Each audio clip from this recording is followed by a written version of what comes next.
हरे कृष्णा। आज की इस क्लास में सभी भक्तों का स्वागत है। हम कीर्तन से स्टार्ट करेंगे। जय राधा माधव कुंज बिहारी,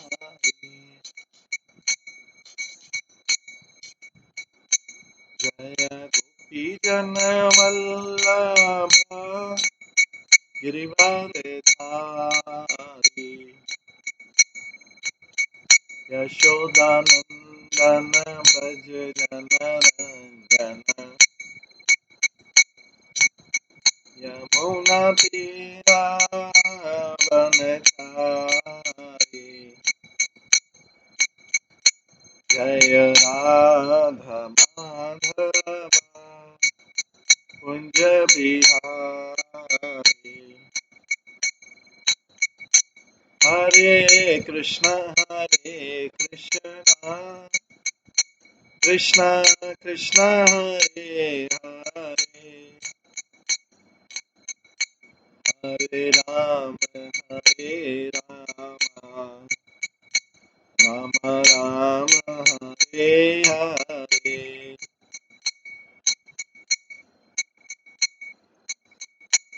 हरे कृष्णा कृष्णा कृष्णा हरे हरे, हरे राम राम राम हरे हरे। हरे कृष्णा कृष्णा कृष्णा हरे हरे, हरे राम राम राम हरे हरे। हरे कृष्णा कृष्णा कृष्णा हरे हरे, हरे राम राम राम हरे हरे। हरे कृष्णा कृष्णा कृष्णा हरे हरे, हरे राम राम राम हरे हरे। हरे कृष्णा कृष्णा कृष्णा हरे हरे, हरे राम राम राम हरे। हरे कृष्णा कृष्णा कृष्णा हरे हरे, हरे राम राम राम हरे हरे। हरे कृष्णा कृष्णा कृष्णा हरे हरे, हरे राम राम राम हरे हरे। हरे कृष्णा कृष्णा कृष्णा हरे हरे, हरे राम राम राम हरे हरे। जय राधा गोविंद राधे, जय राधा माधव राधे, जय गौरनिताय गौरनिताय जय गौरनिताय। जय जय प्रभुपाद जय जय प्रभुपाद।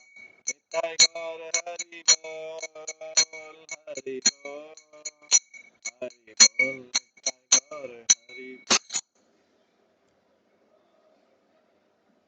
श्री श्री राधा गोविंद देव की जय, श्री जगन्नाथ बलदेव सुभद्रा महारानी की जय, श्री श्री गौर निताय की जय, शिल प्रभुपाद की जय। हरे कृष्णा। कल हम श्रवण कर रहे थे श्री बृहद भागवत अमृत के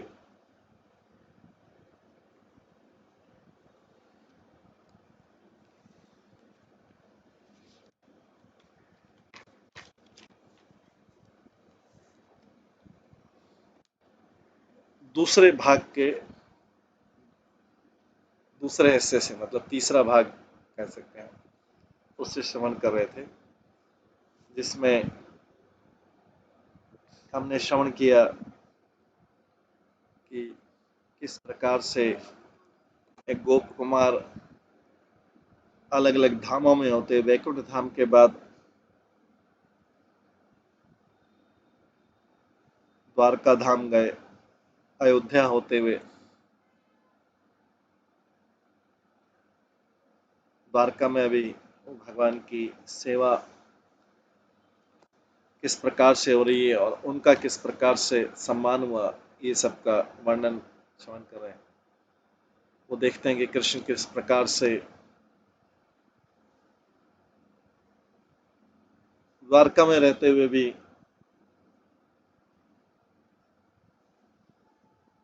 वृंदावन की लीलाओं को याद करते हैं।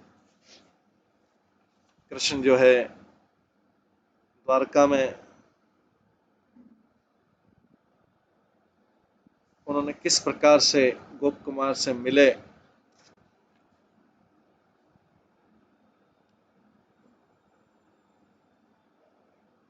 और किस प्रकार से उन्होंने गोप कुमार किस प्रकार से उनको देख के अचेतन हो गया, मूर्छित हो गया, भगवान उनको फिर से उस स्थिति में लाए।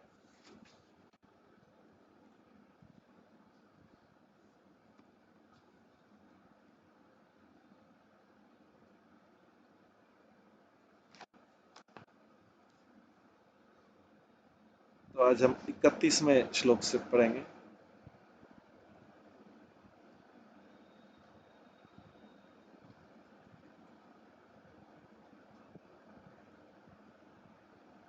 महाप्रसादमुच्छिष्टं भुक्त्वा सगृहमानीयत्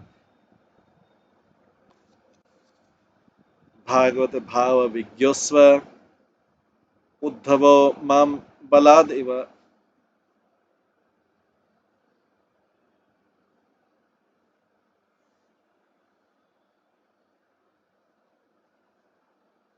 उद्धव जानता था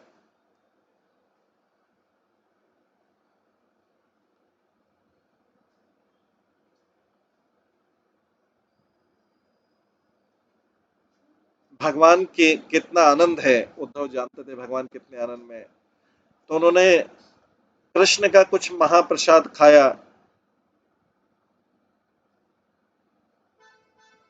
और फिर उद्धव मुझे अपने घर में ले गए फोर्स से। तात्पर्य कृष्ण सोच रहे थे कि गोप कुमार इस महल में कंफर्टेबल फील नहीं करेंगे,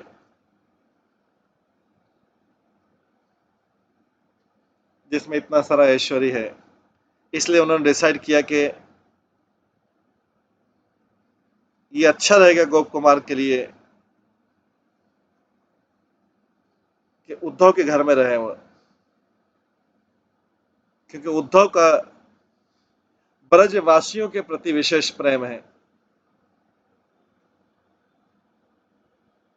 उद्धव जान गए कि भगवान क्या सोच रहे हैं, भगवान को कुछ बोलने की जरूरत नहीं पड़ी। इसलिए जैसे उद्धव ने भगवान कृष्ण ने कुछ प्रसाद को खाया, गोप कुमार को अपने साथ ले गया। उद्धव गोप कुमार को इसे साथ ले गए, क्योंकि गोप कुमार जो है अभी भी डेज था, मतलब अभी भी उस चीज को भूल नहीं पाया था। उद्धव को उनको खींचना पड़ा।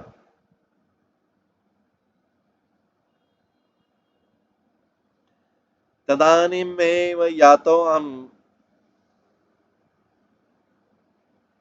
सम्यक संज्ञां ततोखिलम् तत्रानुभूतं विमर्शय तत्रानुभूतं विमर्शन् मुहुर्नृत्यम् अमंस्यदः।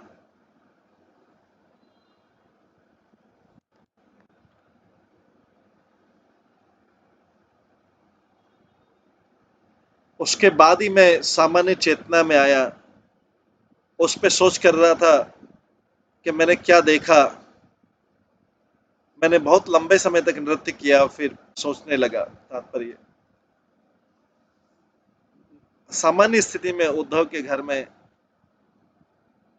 गोप कुमार जब सामान्य स्थिति में आए तो वो उस बारे में सोचने लगे।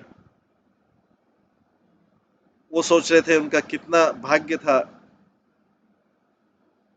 कृष्ण के साथ में और उनके डिवोटी के साथ में द्वारका में। मनोरथानां परमं किलान्तम् अहो गतोऽद्येव यदिष्टदेवं प्राप्तो परोक्षं व्रजनागरं तं हृदयायमानाखिलमाधुरीभिः।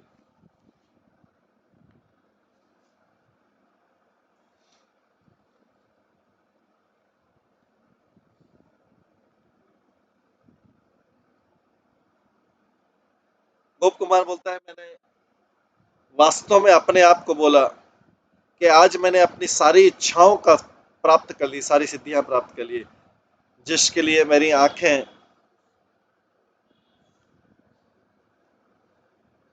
मैंने व्रज के हीरो को देख लिया अपने आकर्षण से, उनके आकर्षण लक्षणों को देखते हुए। ये वही व्यक्ति है जिनके ऊपर मैंने अपने हृदय में ध्यान दिया था।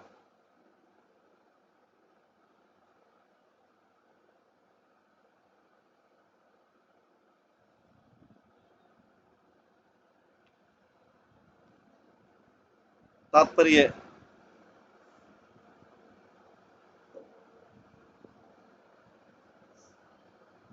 ये परम सत्य का रूप है जो गोप कुमार के हृदय, गोप कुमार जिनका ध्यान करता था मदन गोपाल के रूप में, आज उन्होंने वो हीरो देख लिया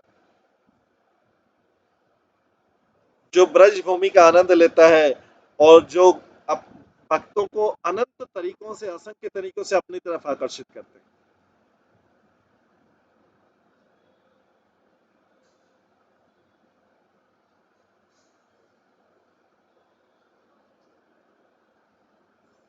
प्रस्थायोद्धव संज्ञा स्वप्रभुं तं विलोकयन् नाशकं हर्षवैवस्यात् नाशकं हर्षवैवस्यात् किंचित कर्तुं परम ततः।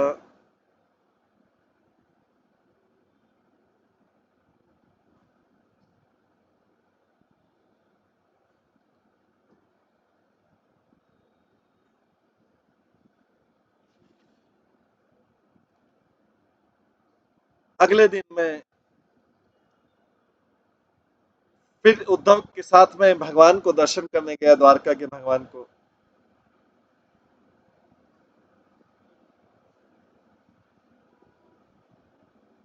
पर मैं इतनी ज्यादा प्रसन्नता में था, इतनी ज्यादा प्रसन्नता में था कि मैं उनको,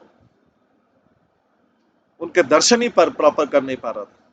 सेकंड डे जब गोप कुमार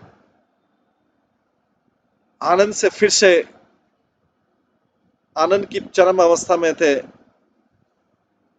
नई अवस्था में थे आनंद की, कि वो भगवान की कोई सेवा नहीं कर पा रहे थे, बस दर्शन ही दर्शन कर पा रहे थे। गोप कुमार इतने आनंदित हुए। ये द्वारका धाम में भी गोप कुमार है। विचित्रम तस्य कारणोभरम, विचित्रम तस्य कारुण्य भरम संतन, भरम संतातम आपुनवन वन संतत्र महानंद पूर्णानुभावमियन् तेषां निरूपणां क्रतु, तेषां निरूपणां कर्तु वाचा चित्तेन वा जनः ब्रह्मयुषापि कः शक्तो भगवत भक्तिमान अपि।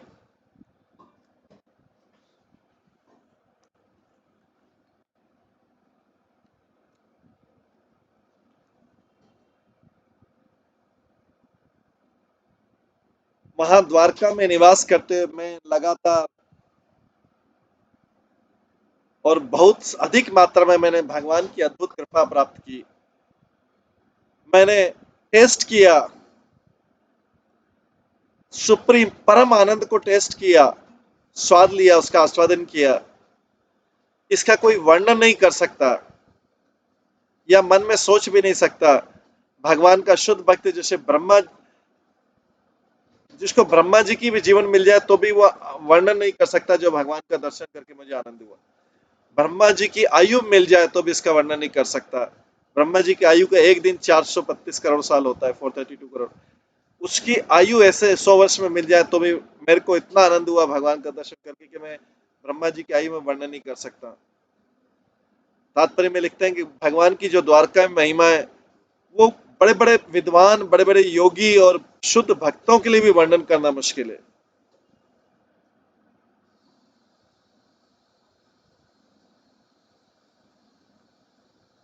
जो पूर्ण रूप से समर्पित भक्त हैं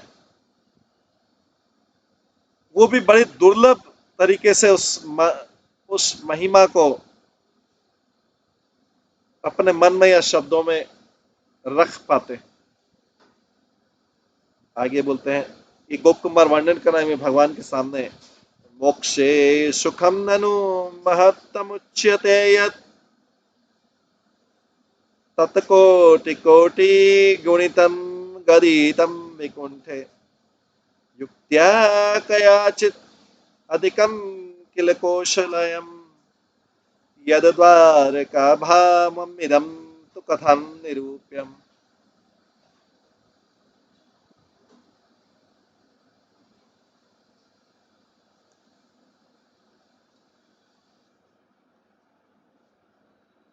मुक्ति में जो हैप्पीनेस है अभी तक उसको ही बोला जाता था परम, ब्रह्मानंद को परम बोला। उसको मल्टीप्लाइड बाय करोड़ों गुना मल्टीप्लाई करेंगे तो ये वैकुंठ के बराबर होगा, और उससे भी ज्यादा करोड़ों गुना करेंगे तो अयोध्या में होगा। बट जो द्वारका में जो आनंद है वो कैसे कोई वर्णन कर सकता है।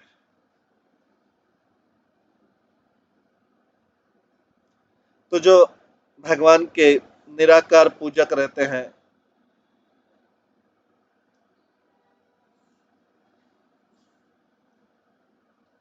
वो निराकार पूजक रहते हैं, ब्रह्म ज्योति का जो आनंद है वो भौतिक जगत के जो आनंद से कई कई गुना ज्यादा होता है। भौतिक जगत में जो भी आनंद है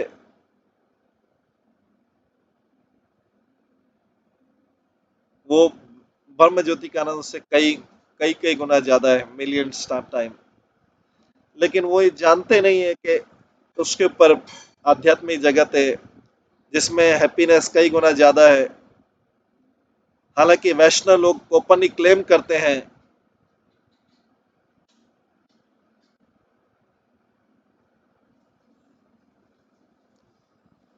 कि कोई इस हैप्पीनेस को, उस आनंद के बारे में सुना तो सही। वैष्णव में जो जिनके पास बहुत फाइन शक्ति रहती है, सुपर पावर, बहुत अच्छी शक्ति रहती है, फाइन फाइन पावर रहती है बुद्धि के, वो इस आनंद का वर्णन कर सकते हैं जो अयोध्या में मिलता है। पर लेकिन उससे ऊपर जो आनंद मिलता है द्वारका का आनंद, उसको कोई वर्णन नहीं कर सकता। कृष्ण और उनके जो साथी हैं द्वारका में जो आनंद पाते हैं उसका वर्णन नहीं हो सकता। तो जो पावरफुल थिंकर रहते हैं, पावरफुल थिंकर कौन रहते हैं? जो बहुत फाइन चीजें सोचते हैं। जो व्यक्ति केवल अपने मटेरियल सुख के लिए सोचता है वो पशु की कैटेगरी में आता है, क्योंकि पशु जो है अपने अपने और अपने परिवार के सुख के बारे में सोचता है। लेकिन जो पावरफुल थिंकर है कौन है? जिन्होंने वेदों का अध्ययन कर लिया है और वो भी मुक्ति के से जो आनंद मिलता है उसके ऊपर सोचते हैं। बट उससे भी ज्यादा जो है थिंकर बड़े, जिनके पास और भी ज्यादा बुद्धि है, वो मुक्ति के बारे में, निराकार मुक्ति के बारे में नहीं सोच के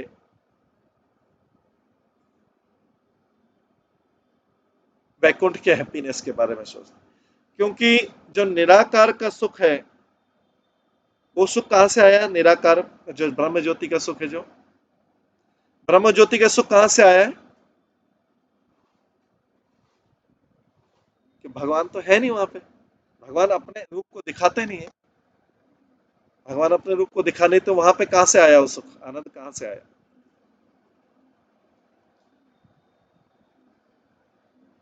अगर भगवान अपना रूप दिखाते नहीं है तो वो आनंद कहां से आया?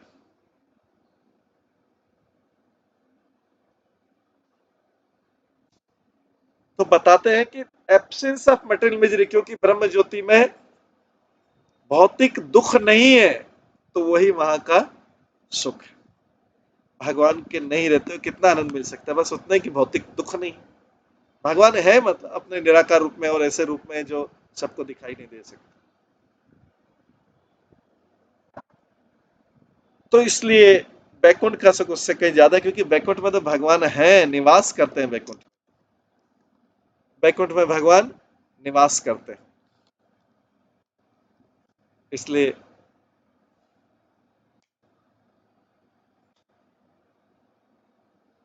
वो सुख है। इसलिए वो लोग सोचते हैं कि अल्टीमेट लिमिट है, जो आनंद की अंतिम सीमा है, वो बैकुंठ में है।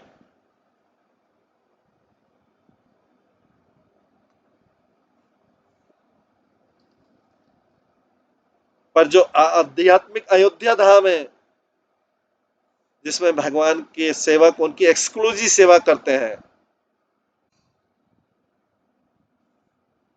पूरी दृढ़ता के साथ में भगवान की एक्सक्लूसिव सेवा करते हैं। देखिए वैकुंठ और अयोध्या में चालू हो गया डिफरेंस थोड़ा सा, कि वैकुंठ में ऊपर, अयोध्या में थोड़ा पर्सनल टच मिलता है भगवान की सेवा का।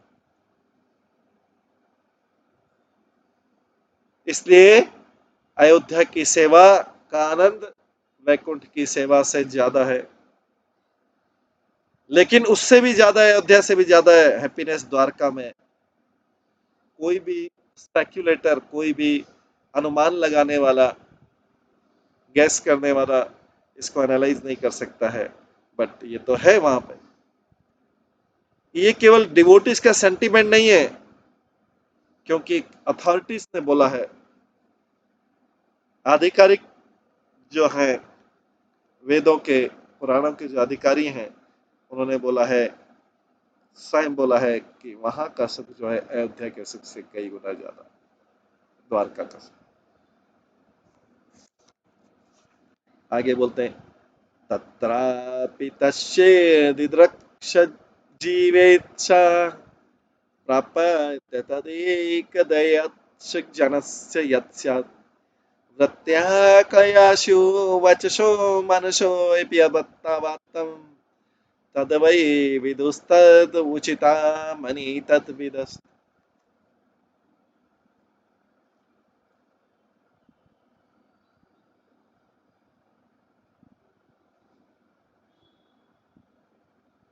वास्तव में तो मन का कोई भी अधिकारी जो है, या वाणी का अधिकारी, वो उसका वर्णन नहीं कर सकता जो जॉय है, जो द्वारका के निवासी को आनंद मिलता है, क्योंकि उनको सबको अपने लॉर्ड ऑफ लाइफ, जीवन के भगवान मिल गए, इतने इतने वर्षों बाद, इतने इतने जन्मों बाद, जिनके माइंड फिट है एकदम, जो एकदम, जिनकी इंटेलिजेंस एकदम फाइन है, वही उस जॉय को, उस आनंद को अनुभव कर सकते हैं। वही लोग द्वारका में जाते हैं, जो आध्यात्मिक धाम द्वारका। तात्पर्य, जो लोग स्ट्रॉन्ग इंटेलिजेंस होती है बट फेथ कम रहता है डिवोशनल सर्विस में, वो कभी सोच सकते हैं कि क्या अयोध्या से भी ज्यादा द्वारका में आनंद है? जिनका स्ट्रॉन्ग इंटेलिजेंस, तो बुद्धि तो स्ट्रॉन्ग है, लेकिन फेथ वीक है भक्ति में, कृष्ण की भक्ति में, कृष्ण की भक्ति में, वो डाउट कर सकते हैं, संशय कर सकते हैं कि अयोध्या से ऊपर का आनंद हो सकता है क्या? हालांकि ऐसे डाउटर जो हैं, ऐसे संशय वाले, हैप्पीनेस, द्वारका की हैप्पीनेस को जान नहीं सकते हैं, तो कैसे बोल सकते, जब उनको पता नहीं तो कैसे बोल सकते कि है नहीं? इस संसार में कई चीजों को, अगर किसी को कोई चीज अनुभव नहीं हो तो बोलता है ही नहीं। ऐसे ही ब्रह्मवादी निराकार बोलते हैं, अरे बस इसके ऊपर आनंद है नहीं। अरे वो बोले कि उन्होंने अनुभव नहीं किया, उनकी सीमा है, उन्होंने अनुभव नहीं किया। जैसे कई लोग बोलते हैं कि जो मटेरियलिस्टिक लोग होते हैं, नास्तिक लोग होते हैं, अरे भक्ति में क्या आनंद है, हम जो आनंद पा रहे हैं भक्ति में क्या आनंद है, तो वो सबको अपनी तरफ अट्रैक्ट करते हैं। वो तो ड्रिंक करके भी सबको अपनी तरफ अट्रैक्ट करते हैं, अरे ये ड्रिंक में जो आनंद है ऐसा आनंद कहाँ मिलेगा आपको बाहर, या नॉनवेज खाने में जो टेस्ट आता है, जो पौष्टिक आहार मिलता है, न्यूट्रिएंट्स मिलते हैं, कहाँ मिलेगा, या इलिसिट सेक्स करने में जो आनंद है वो कहाँ मिलेगा, या गैम्बलिंग में जो आनंद है ये, इससे पैसा ऐसा कहाँ मिलेगा।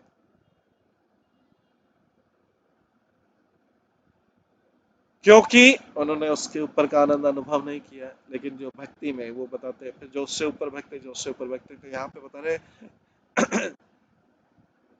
कई लोग सोचते हैं कि अयोध्या के ऊपर आनंद ही नहीं, आनंद नहीं बोल सकते कि उन्होंने अनुभव नहीं किया है। तो अगर कोई व्यक्ति कुछ चीज अनुभव नहीं कर पाए तो वो ही नहीं बोल सकता कि इसमें कोई आनंद नहीं।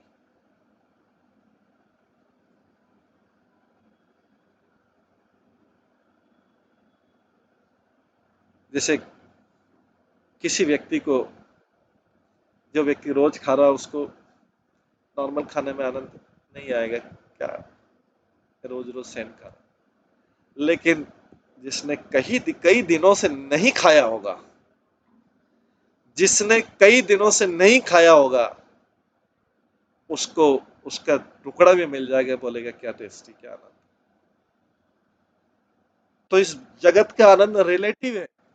जिसके पास जो चीज नहीं है वो सोचता है कि दूसरे के पास जो चीज है वो उसमें बहुत आनंद है।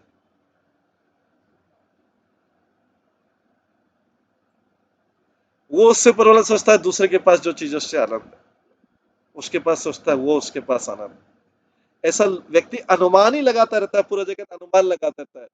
जिसके पास कुछ नहीं है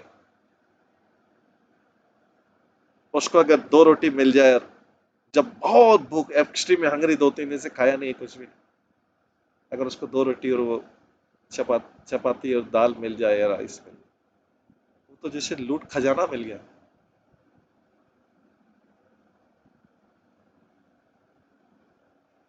लेकिन जिसको मिल रहा है वो बोलेगा नहीं इसमें घी लगा होना चाहिए, घी जिसको मिल रहा है वो बोलेगा ऐसा होना चाहिए, उससे मिल रहा है ऐसा होना चाहिए, इसमें ऐसी वैरायटी, वो बोल रहा है ऐसा ऐसे ऐसे करते करते करते करते करते हर कोई सोचता है कि दूसरे को आनंद मिल रहा है।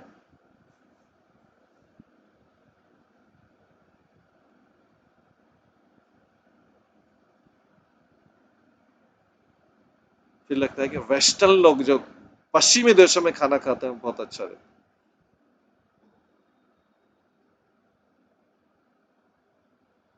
पश्चिमी देश सोचते हैं इंडिया का खाना बहुत अच्छा रहता है, वो हम इंडिया में आके इंडिया का खाना टेस्ट करते हैं। यहाँ के लोग जो है वो तो वेस्टर्न खाना अपना लिया उन्होंने डेली। तो ये है, रिलेटिव है। लेकिन यहाँ इसीलिए बोला गया कि जो डाउटर्स हैं, जिनका फेथ कम है भक्ति में, कृष्ण की भक्ति में, वो सोचते हैं कि अयोध्या में इससे ज्यादा आनंद हो नहीं सकता, अयोध्या के ऊपर ज्यादा आनंद हो नहीं सकता द्वारका। तो ये लोग द्वारका की हैप्पीनेस नहीं जानते, तो उनका क्या राइट है, उनका क्या अधिकार है कि ये बोले कि ये है नहीं, क्या अधिकार है उनका बोले। जिस चीज को आपने टेस्ट नहीं किया है उसके बारे में आपको बोलने का क्या अधिकार। तो हम देखते हैं कि पूरे भागवतम में, वेदों में, पुराणों में स्पेक्यूलेशन को बहुत ज्यादा क्रिटिसाइज किया गया है। क्योंकि स्पेक्यूलेशन मीन्स कल्पना मतलब झूठ। क्योंकि कल्पना मत जो चीज है नहीं, जो वास्तविकता नहीं है, उसके आधार पर विचार व्यक्त करना झूठ। कई बार बोलते हैं मैं सोचता हूं तो नहीं होगा, मैं सोचता हूं कि आज बारिश नहीं होगी, मैं सोचता हूं कि आज बारिश होगी, ये तो एक बहुत सामान्य, सब लोग ऐसे में इसमें ही करते हैं। मैं सोचता हूं कि इस बार ये जीतेगा, मैं सोचता हूं कि इस बार ये नहीं जीतेगा, मैं सोचता हूं कि हम वहां पे पहुंचेंगे तो कोई नहीं होगा, मैं सोचता हूं कि ऐसा होगा, मैं सोचता हूं कि हम मरीज में जाए तो कोई नहीं मिलेगा, मैं सोचता हूँ कि हम कहीं अध्यात्म में जाए में कोई नहीं मिलेगा, या ऐसा कहीं पे भी, हर चीज के पीछे, टाइम के पीछे, या किसी वस्तु के पीछे, व्यक्ति के पीछे अनुमान लगाते रहते, पूरा जीवन भर अनुमान लगाते रहते। मैं सोचता हूँ बहुत सुखी है वो व्यक्ति, या मैं सोचता हूँ ये मेरे बहुत दुखी है व्यक्ति।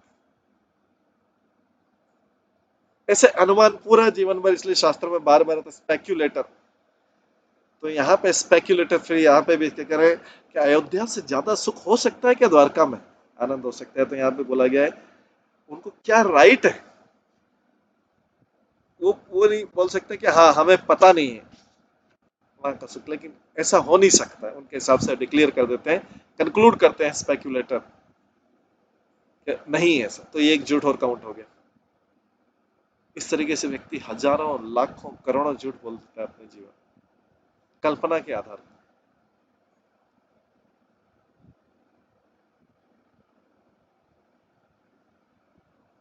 लेकिन जो बुद्धिमान व्यक्ति रहते हैं वो जान करके और उसका अनुभव करके फिर बताते हैं कि हाँ ये सही है, ये गलत है। और वो जानेंगे कहां से? वेदों के माध्यम से, पुराणों के माध्यम से, श्रीमद् भागवतम के माध्यम से, भागवत गीता के माध्यम से जानेंगे। लेकिन इस संसार में लोग स्पेक्यूलेटर तो शॉर्टकट लगाते हैं अपने अनुमान से। उनके उनके अनुमान में उनके दिमाग में वेद भी आ गया, पुराण भी आ गया, भागवतम भी आ गया, भागवत गीता भी आ गया, उनका अनुमान पूरे जगत को चलाता है। बाद में वो स्वयं भी विनाश का कारण, वो स्वयं सबके लिए विनाश का कारण बनते हैं, स्वयं सबके लिए विनाश का कारण बनते हैं, खुद का विनाश करते हैं, सभी का विनाश करते हैं।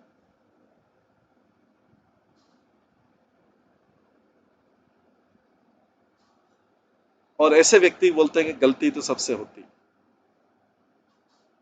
तो जीवन में एक एक किसी बड़ी मिस्टेक हो गई तो जीवन तो पूरा हो गया, अभी अगला जीवन तो कैसा मिलेगा पता नहीं।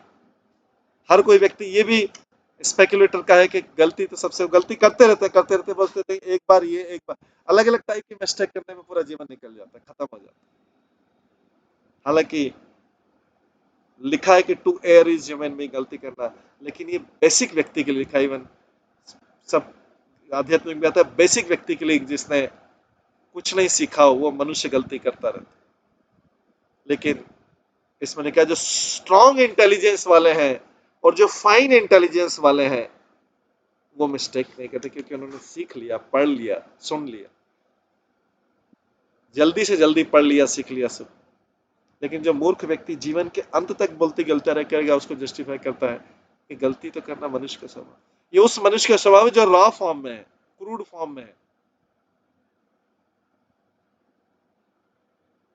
जो माता के गर्भ से बस निकला है और जिसकी पशु के समान आदतें हैं, जो भी सभ्य नहीं, सिविलाइज नहीं है।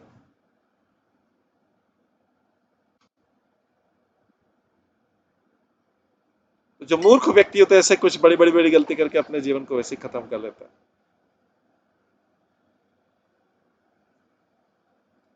और वो इस चीज को जस्टिफाई करता है, वो कभी सीखने का भी प्रयास नहीं करता, जस्ट को जस्टिफाई करता है कि नहीं ये तो मेरा अनुमान था, मैंने गेस किया था, या गलती करना तो मनुष्य का स्वभाव।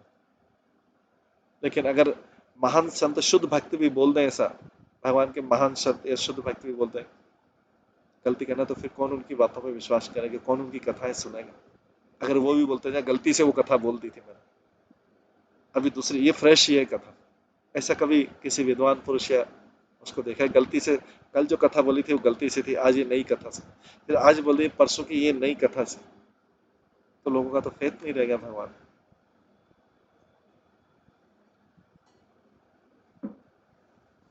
तो इसलिए क्या राइट है इसमें लिखते हैं कि पर what right do they have to declare non exist,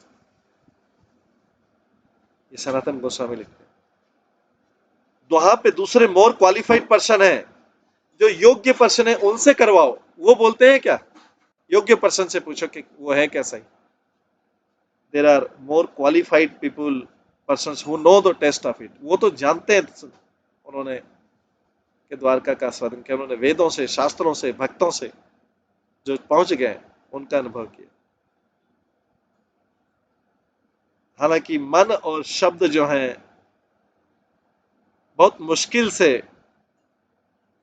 इस आध्यात्मिक आनंद का अनुभव कर पाते हैं, लेकिन जो द्वारका वासियों को आनंद मिलता है बहुत कम लोग पता लगा पाते हैं।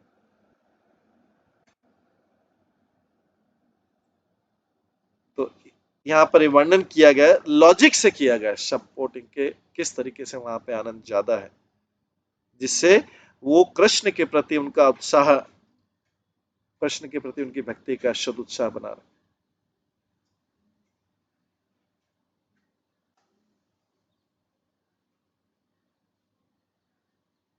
शुद्ध भक्ति में उत्साह बना रहे। इस संसार में अगर किसी को शुद्ध भक्ति करना हो तो कितनी बाधाएं, और उसमें अगर उत्साह बना नहीं रहे तो व्यक्ति तो एकदम नीचे गिर जाएगा, फिर से मटेरियलिस्टिक लोगों के बीच में आ जाएगा, जहां पे धोखाधड़ी, फाल्सहुड, झूठ, चोरी, छल कपट, यही है। तो इसलिए यहाँ पे ये वेद और शास्त्र कृष्ण की शुद्ध भक्ति उत्साह दे रहे हैं द्वारका के आनंद के लिए, कि द्वारका का आनंद टेस्ट करो।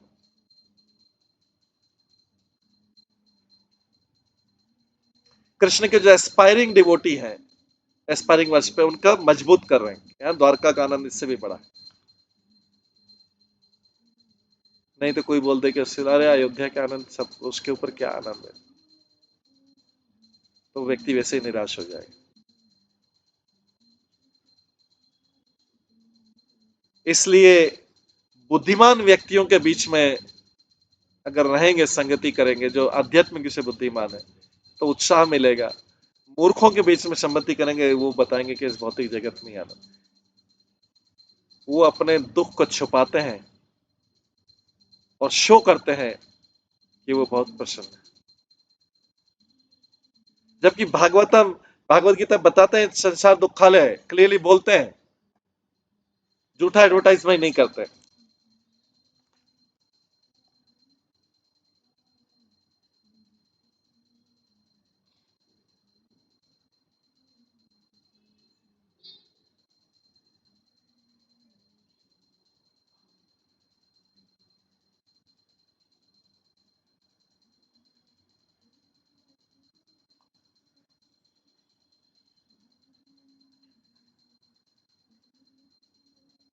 जैसे जिस प्रकार का अयोध्या के निवासी बहुत आनंद प्राप्त करते हैं भगवान की इन अंतरंग सेवा में, नारायण भक्तों से ज्यादा, वैकुंठ से ज्यादा अयोध्यावासी आनंद करते हैं, उसी प्रकार से द्वारकावासी अयोध्या से भी ज्यादा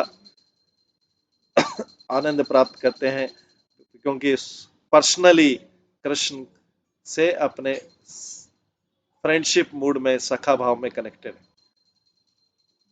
और इसको जब आगे जिया जाएगा तो हम देखेंगे कि गोलोक की हैप्पीनेस जो है वो टॉप मोस्ट प्रेम है, उसके ऊपर कोई आनंद नहीं। गोलोक के ऊपर से ऊपर का कोई आनंद नहीं द्वारका से भी। पर अभी हम द्वारका के बारे में चल,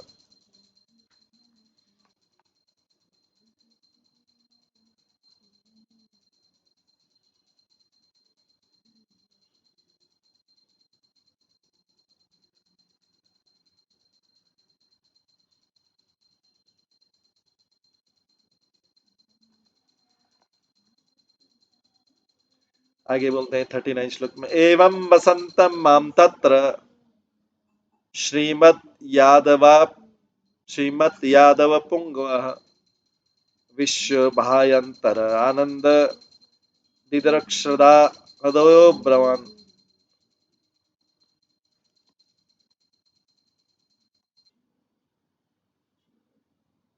तो यहाँ पर बोलते हैं, गोप कुमार कहते हैं कि जब मैं कुछ समय द्वारका में रहा तो उसमें से जो बेस्ट कुछ यदुवंशी थे उन्होंने मेरे को कुछ कहा।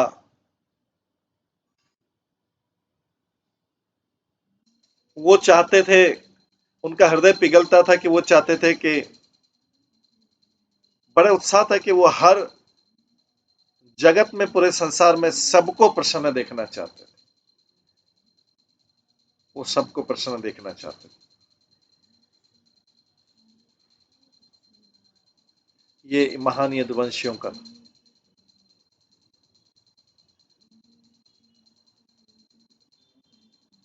तात्पर्य। जब गोप कुमार अप, अपने जो गोप कुमार के बाद जो ब्राह्मण है, जो प्राग ज्योतिषपुर वाला ब्राह्मण है, उसको बता रहे थे, जो उनका डिसाइपल है, वो थ्योरेटिकल नहीं था, द्वारका में निवास करके गोप कुमार बता रहा था। उसने द्वारका का यूनिक हैप्पीनेस को टेस्ट किया और बोल सकता है कि मैंने टेस्ट किया, अनुमान नहीं लगा रहा है। गोप कुमार अभी द्वारका में है। ऐसा लगता है कि बृहद भागवतमृत इसीलिए बनाया गया है कि जिन लोगों ने अलग अलग लोकों का आनंद लिया है वो एक्चुअल में बता सकें कि मैं आनंद कैसे, उसका वर्णन है कि किस किस लोक में, चाहे भौतिक जगत के लोग हो या ऊपर के लोग, कैसा आनंद है, कहाँ कहाँ पे। तो गोप कुमार स्वयं अपनी रनिंग कमेंट्री वहां से जाके सुना रहा। लोग बोल सकते हैं कि हमने वेदों और पुराणों में तो पढ़ा, लेकिन किसने जाके बोला? था यहाँ पे गोप कुमार बोल रहा है।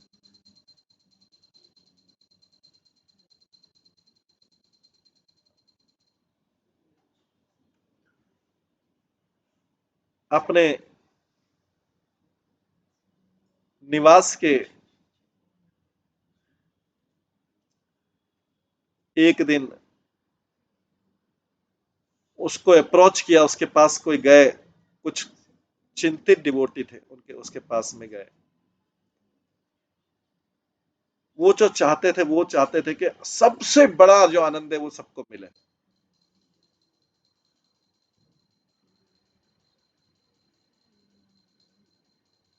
बाहर से और अंदर से।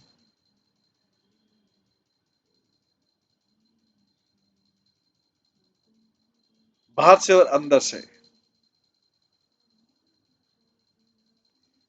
मतलब बाहरी अच्छा खाना, अच्छे कपड़े, अच्छे गहने, और दूसरे इंजॉयमेंट के बाहरी रूप से, और इंटरनली प्रेम का अमूल्य खजाना मिले। ऐसा कौन सा स्थान है जहां पे दोनों चीज मिले? अंदर प्रेम का आनंद, आनंद का अमूल्य खजाना ही खजाना, आनंद अंदर से, और बाहर से गुड फूड, अच्छा खाना, कपड़े, आभूषण, और दूसरे एंजॉयमेंट के आनंद के साथ। ग्रेटेस्ट पॉसिबल हैप्पीनेस, ऐसा कहा मिल सकता? श्री यादवाचु वैकुंठ तथोऽपि उत्तम भूति पूरिते स्थाने तमेत्यात्र सखे स्मदन्वितः यद्वान्यवसेन यद्वान्यवसेन सुदिना वदवसेर् मन्यामहे सुधा मन्यामहे साधु न तत् कथांचन। उन डिवाइन यादवों ने कहा, उन दिव्य साधुओं ने कहा, डियर फ्रेंड, आप लोग, भाई गोप कुमार को बोलते हैं, आप यहाँ पे आए हैं, वैकुंठ, ये द्वारका का स्थान जो है वैकुंठ से भी कई गुना ज्यादा शानदार है। अब आप हमारे साथी बन गए हैं। अब आप ये जो ड्रेस पहनी हुई है ग्वाल बालों वाली, ये जंगल में फॉरेस्ट ड्वेलर, जंगल में रहने वाले की ड्रेस पहनी हुई, इसमें आप बहुत मिजरेबल लगते हैं, दुखी लगते हैं। इसलिए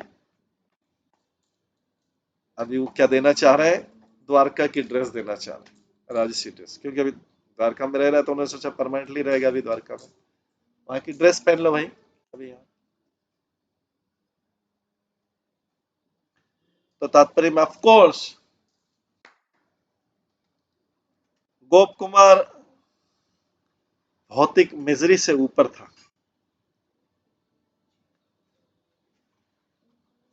जैसे यादव लोग इस पे करते हैं कि सुदीना व्रत, तो वो क्या कर रहे हैं? गोप कुमार उनको क्या, गोप कुमार को बोल रहे हैं द्वारकावासी, इसमें बहुत ड्रेस में बहुत मिजरेबल लग रहे हैं, जबकि वैसे ऊपर से बोल रहे थे, उनको पता था, तो वैकुंठवासी सब कुछ पता है, लेकिन बोले थे इस ड्रेस में बहुत मिजरेबल रहता। गोप कुमार तो ड्रेस छोड़ना नहीं चाह रहा था, वैकुंठ में भी बोला गया, अयोध्या में बोला गया, सब जगह बोला गया ड्रेस चेंज कर लो अपनी, ग्वाल बाल वाली क्या गाँव में फॉरेस्ट ड्वेलर की ड्रेस पहनता, लेकिन उसको वही ड्रेस चाहिए।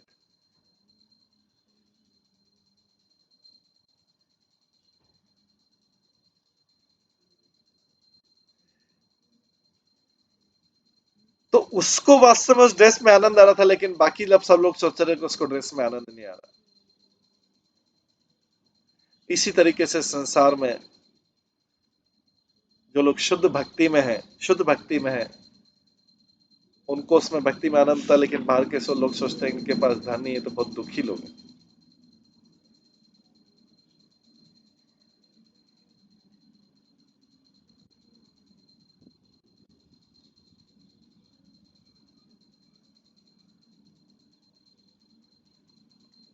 तो इस प्रकार से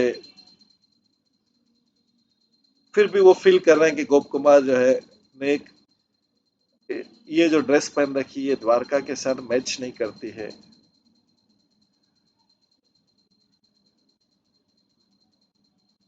और ये उसका जो इस प्रकार का बिहेवियर है, वो द्वारका के पूरे आनंद में पा नहीं पाएगा। गोप कुमार का बिहेवियर बहुत सिंपल है, गांव वाला है।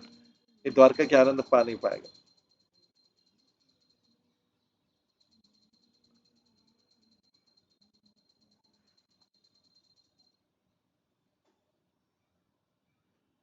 चित्ते दुखम इवास्माकम,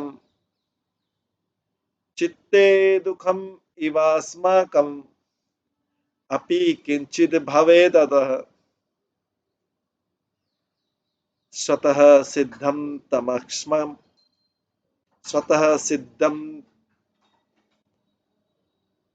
स्वतः सिद्धम तमस्माकम एव वैशादिकम तनु।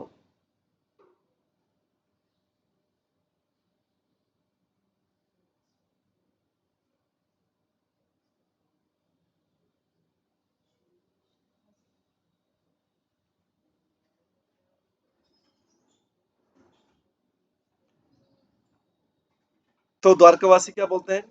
देखिए, ड्रेस गोप कुमार ने पहनी है, उसको भाई वही अच्छी लगती, कावर कावर वाली ड्रेस। लेकिन क्या कि द्वारकावासी बोल रहे हैं ये ड्रेस जो है, ये मिजरेबल ड्रेस, ये दुख देने वाली है हमको। फॉरेस्ट ड्वेलर, वन में रहने वालों की, वनवासी जैसी ड्रेस।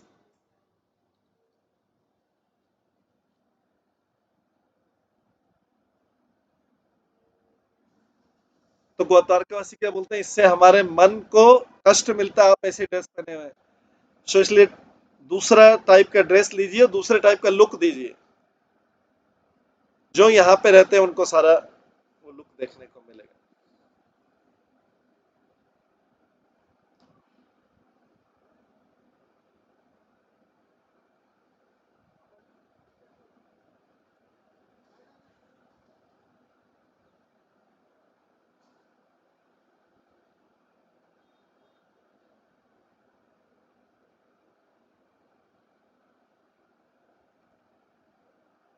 तात्पर्य, जो द्वारका के सिटीजन होते हैं वो लगातार आनंद में रहते हैं। पर ये डिवोटी को थोड़ा दुख हो रहा है कि गोप कुमार जो है अच्छी कंडीशन में नहीं है। बाय नेचर,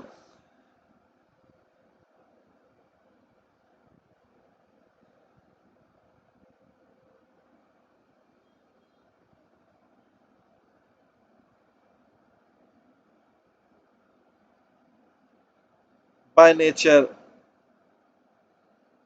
वो दुख के समान दिखने वाली कोई चीज भी को से भी प्रसन्न नहीं रहते हैं द्वारकावासी। दुख नहीं, लेकिन दुख के जैसी दिखने वाली।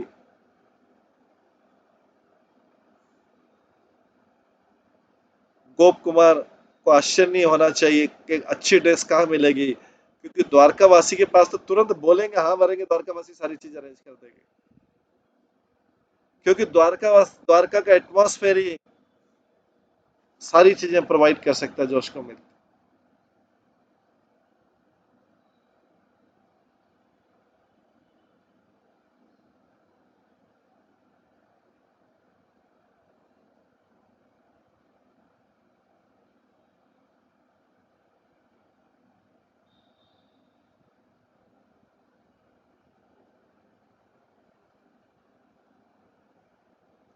श्री गोप कुमार वाचा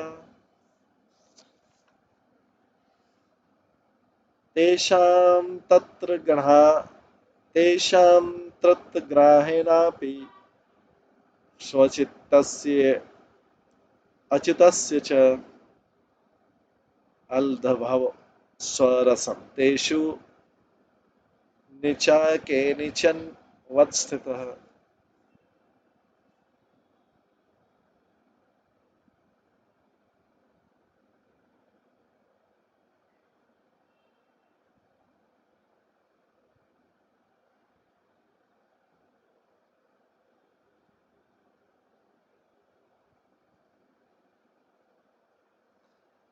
गोप कुमार कहते हैं,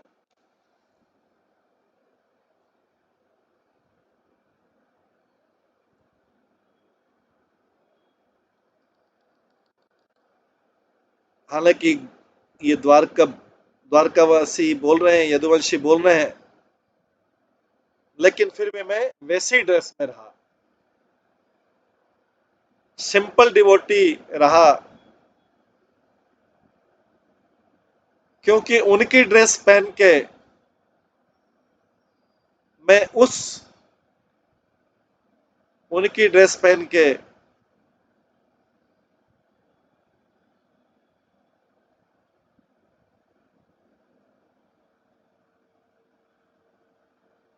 मैं वो स्पेशल मूड को टेस्ट नहीं कर पाता जिसको मेरे मन में प्राप्त करने की इच्छा है। और जिस जिसको पहन के अच्युत को मेरे को भगवान अच्युत को प्रसन्न करने की इच्छा, उनको दर्शन करने की इच्छा। तो Gop Kumar prefer to stay inferior, वो नीचे ही रहना चाहता था, नीचे वाली ड्रेस में, इन यादवों के तुलना में। क्यों? उसके लिए ये ज्यादा इंपॉर्टेंट था कि भगवान के साथ वो अपने रस को टेस्ट करे बजाय अपने अपीयरेंस।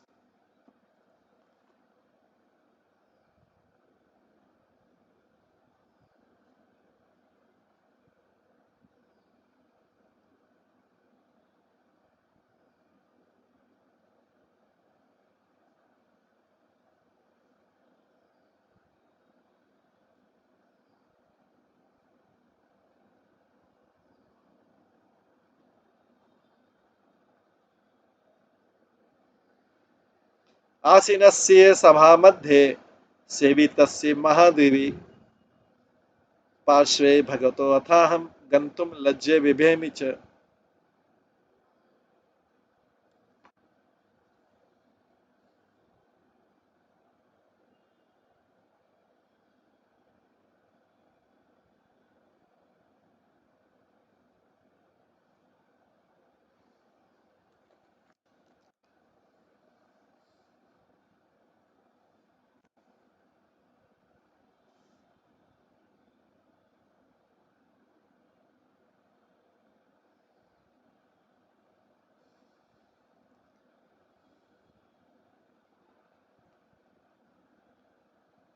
गोप कुमार बोलते हैं, फिर मैं थोड़ा लज्जित हो गया, क्योंकि सब वैकुंठवासी बोल रहे हैं तुम्हारी ड्रेस चेंज कर लो, ड्रेस यहाँ की नहीं है, गांव की ड्रेस है, ग्वाल वालों की ड्रेस है, गोवर्धन की ड्रेस है।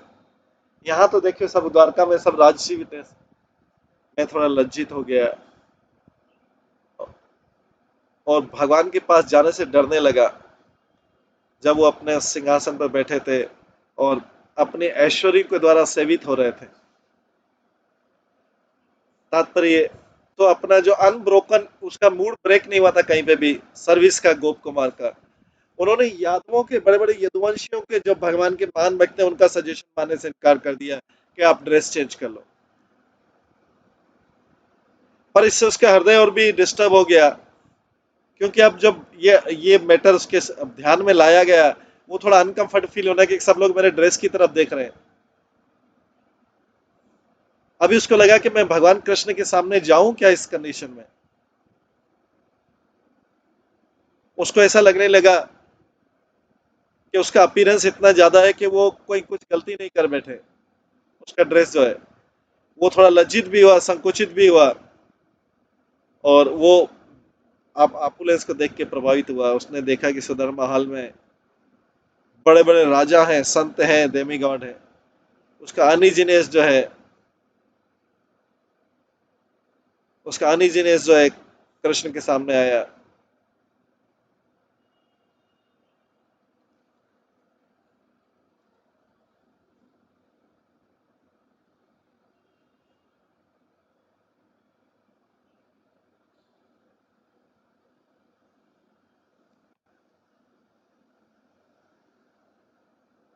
उनका अनइजीनेस कृष्ण सामने आया, जब भगवान उनका जो जो उनको थोड़ा असुविधा हो रहा था, वो सामने आया।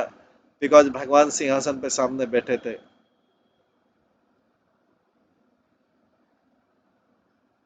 तो अभी गोप कुमार सोचने लगा कि मैं कहीं और चला जाऊं, अगर यहाँ पे ड्रेस का इतना इंपॉर्टेंस है तो मैं कहीं और चला जाऊं।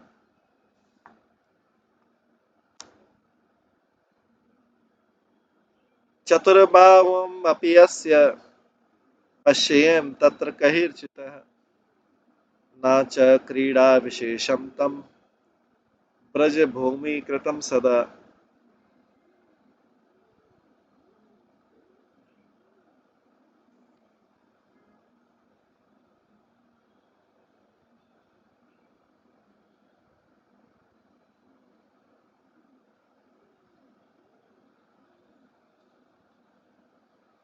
तो गोप कुमार कहते हैं कई बार मैं वहां पर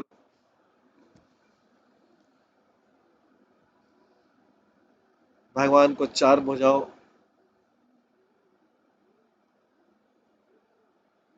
में देखा,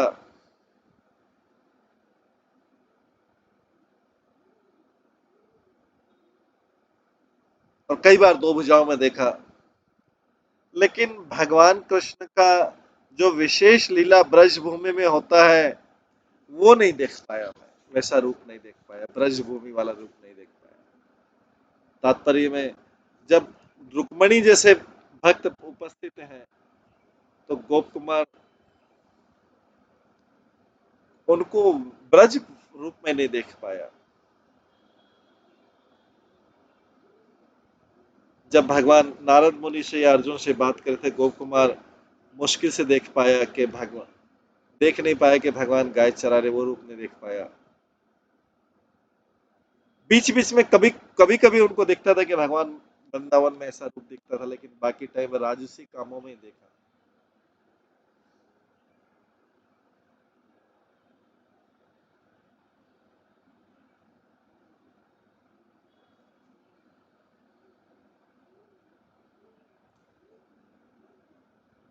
कदाचिदेश तत्रैव वर्तमानान् अदूरतः पांडवान् इक्षितुं गच्छेत् एकाकी प्रिय बांधवन।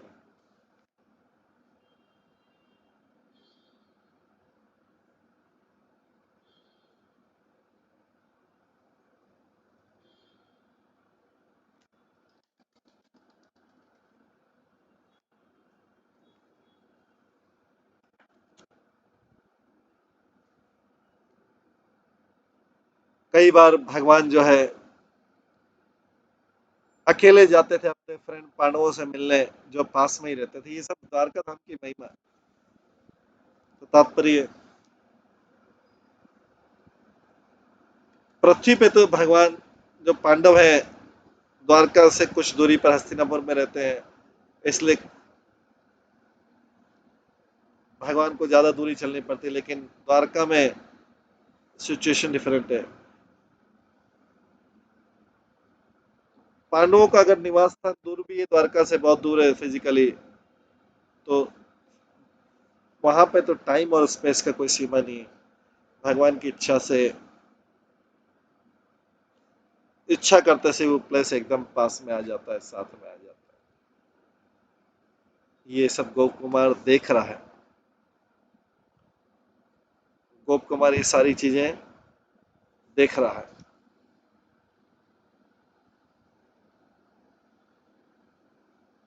इस प्रकार से द्वारका का शोभा पा रहा है, लेकिन उसको एक चीज महसूस हो रही कि भगवान ब्रज वाली ड्रेस में नहीं है।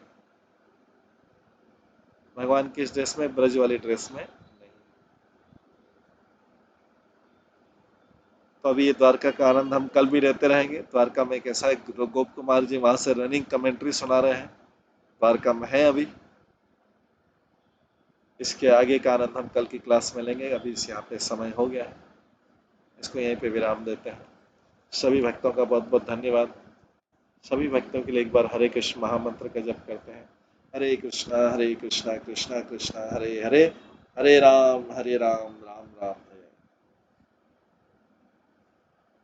श्री श्री बृहद भागवत अमृत की जय, श्री प्रभुपाद की जय, सभी भक्तगणों की जय। हरे कृष्ण।